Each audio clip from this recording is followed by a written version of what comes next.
යාළුවනේ අයිබෝවන් කොහොමද ඔයාලට? ඔන්න මං අද ඔයාලව ඊශ්‍රායෙල් සතිපොළ වටේ රවුමක් එක්කගෙන යන්නයි හදන්නේ. මං අද සතිපොළට ගියේ ට්‍රේන් එකේ. ඉතින් ට්‍රේන් එකේ යන එක පහසුයි කියලා හිතුණා, නැත්නම් බස් එකේ වුණත් යන්න පුළුවන්, කිසිම ගැටලුවක් නැහැ. ඊශ්‍රායෙල් සතිපොළට යද්දී ගොඩක් සෙනඟ පිරීලා හිටියා. මොකද එයාලා ලහිලහියේ මේ සූදානම් වෙන්නේ සිකුරාදා සබත් දවසට තමන්ගේ නිවසේ කෑම බීම වලින් පුරව ගන්න. ඒක තමයි යාළගේ හැටි. ඉතින් ඊශ්‍රායෙල් සතිපොලේ ඔයාලට අවශ්‍ය කරන ඕනෑම දෙයක් ලබා ගන්න, මිලදී ගන්න පුළුවන්. මම මේ අද ගියේ ඊශ්‍රායෙල් ජෙරුසලම් තියෙන මහනිවුදා කියන සතිපොලට. මේක යාලා නම් හඳුන්වන්නේ සූක් එක කියලා. ඉතින් මේ සතිපොලේදී මට දකින්නට හම්බුණා අවශ්‍ය කරන සියලුම දේවල්, පළතුරු, එතකොට ටොෆි වර්ග, එතනින් ගියාම පාන්, එයාලගේ ප්‍රධාන ආහාරයේ විදියට එයාලා ගන්න පාන්, එතකොට විවිධ විදියට සකස් කරපු පාන් වර්ග තිබුණා. ඒ වගේම තව මොනවද, ඔලිව්. මෙයාලගේ ප්‍රධානම ආහාරයක් විදියට මෙයාලා ඔලිව් වලින් සකස් කරපු විවිධ කෑම වර්ග ඔලිව් කනවා. ඉතින් මේ බලන්නකො මේ මල් කඩේ ලස්සන. එයාලා අනිවාර්යයෙන්ම සිකුරාදට මේ මල් පොකුරක් අරගෙන ගිහිල්ලා තමන්ගේ නිවසේ ආලින්දේ ලස්සනට සරසනවා මේ මල් පොකුර තියලා. ඉතින් සෙනසුරාදා දවසේ ගොඩක් වෙලාවට එයාලා සබත් දවස සමරද්දි කිදූෂ් කියලා කියන්නේ සිකුරාදා හවස එයාලා ඒ සමරන ආහාර වේල ගන්න එකට. එතකොට එයාලා අනිවාර්යයෙන්ම මේ වගේ ලස්සන මල් පොකුරක් තියලා ලස්සනට සරසලා කැම මේසෙ සරසලා තමයි එයාලා ඒ දේවල් කරන්නේ.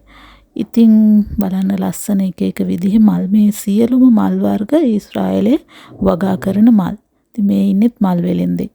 ඉතින් මේ විදිහට අපිට ඇවිදගෙන යද්දි ඔයාලට දකින්න පුළුවන් වෙනවා බාල මහලු වයස කිසිම වේදයකින් තොරව හැමෝම පොළට ඇවිල්ලා Tamanට ලහිලහියේ තමන්ගේ නිවසට අවශ්‍ය කරන වඩුමුට්ටු වර්ග මිලදී ගන්නවා.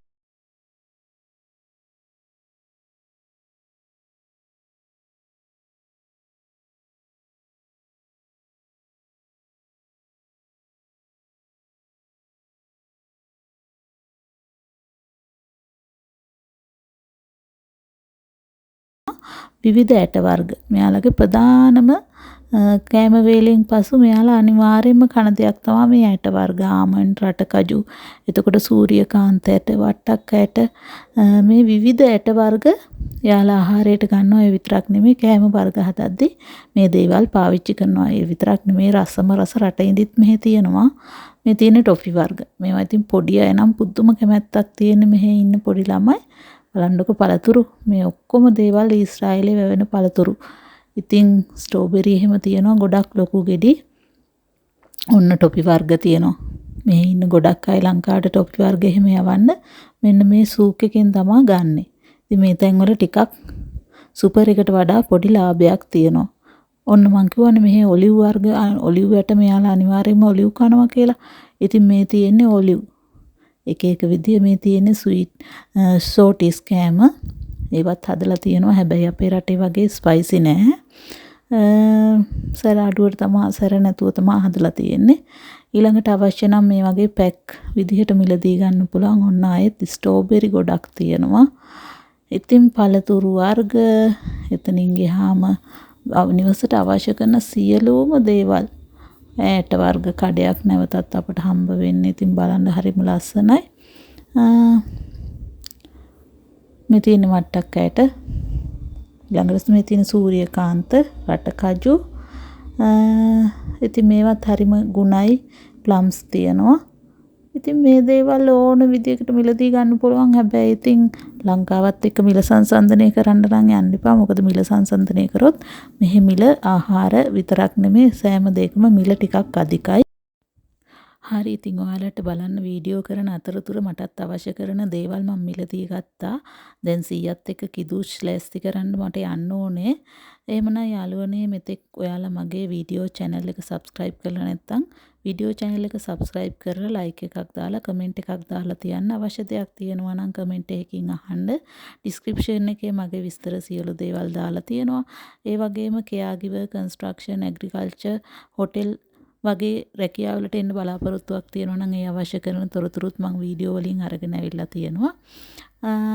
එහෙමනම් ඉතින් ඔයාලට තවත් දවසක ඉතාමත් ලස්සන වීඩියෝ එකකින් ඔයාලා හමුවට එනකම් මම සියලු දෙනාටම ආයුබෝවන් තෙරුවන් සරණයි කියලා ප්‍රාර්ථනා කරනවා. ඒ වගේම සිහින දේශයේ සුද්ධ වූ භූමියේ ඉඳලා ඔයාලා සියලු දෙනාටම ජේසු පිහිටයි කියලා ප්‍රාර්ථනා කරන ගමන්ම ඊශ්‍රායල් දේශයට සිහින සැබෑ කරගන්න එන්න බලාපොරොත්තු ඉන්න ඔයාගේ සෑම සිහිනයක්ම සැබෑ වෙන්න කියලා ප්‍රාර්ථනා කරනවා මේ වසරේ. ඒ වගේම මෙහෙට ඇවිල්ලා ඉන්න මගේ ආදරණීය සහෝදර සහෝදරියන්ටත් කිසිම කරදරයක් නැතුව තමන්ගේ රැකියා කටයුතු කරගෙන නැවත මව්රට බලා යන තෙක්ම ආරක්ෂාව ලැබෙන්න කියලා මං සියලු දෙවි දේවතාවන්ගෙන් ඉල්ලනවා. විශේෂයෙන්ම ජේසුස් වහන්සේට බාර කරනවා අපේ සියලුම සහෝදර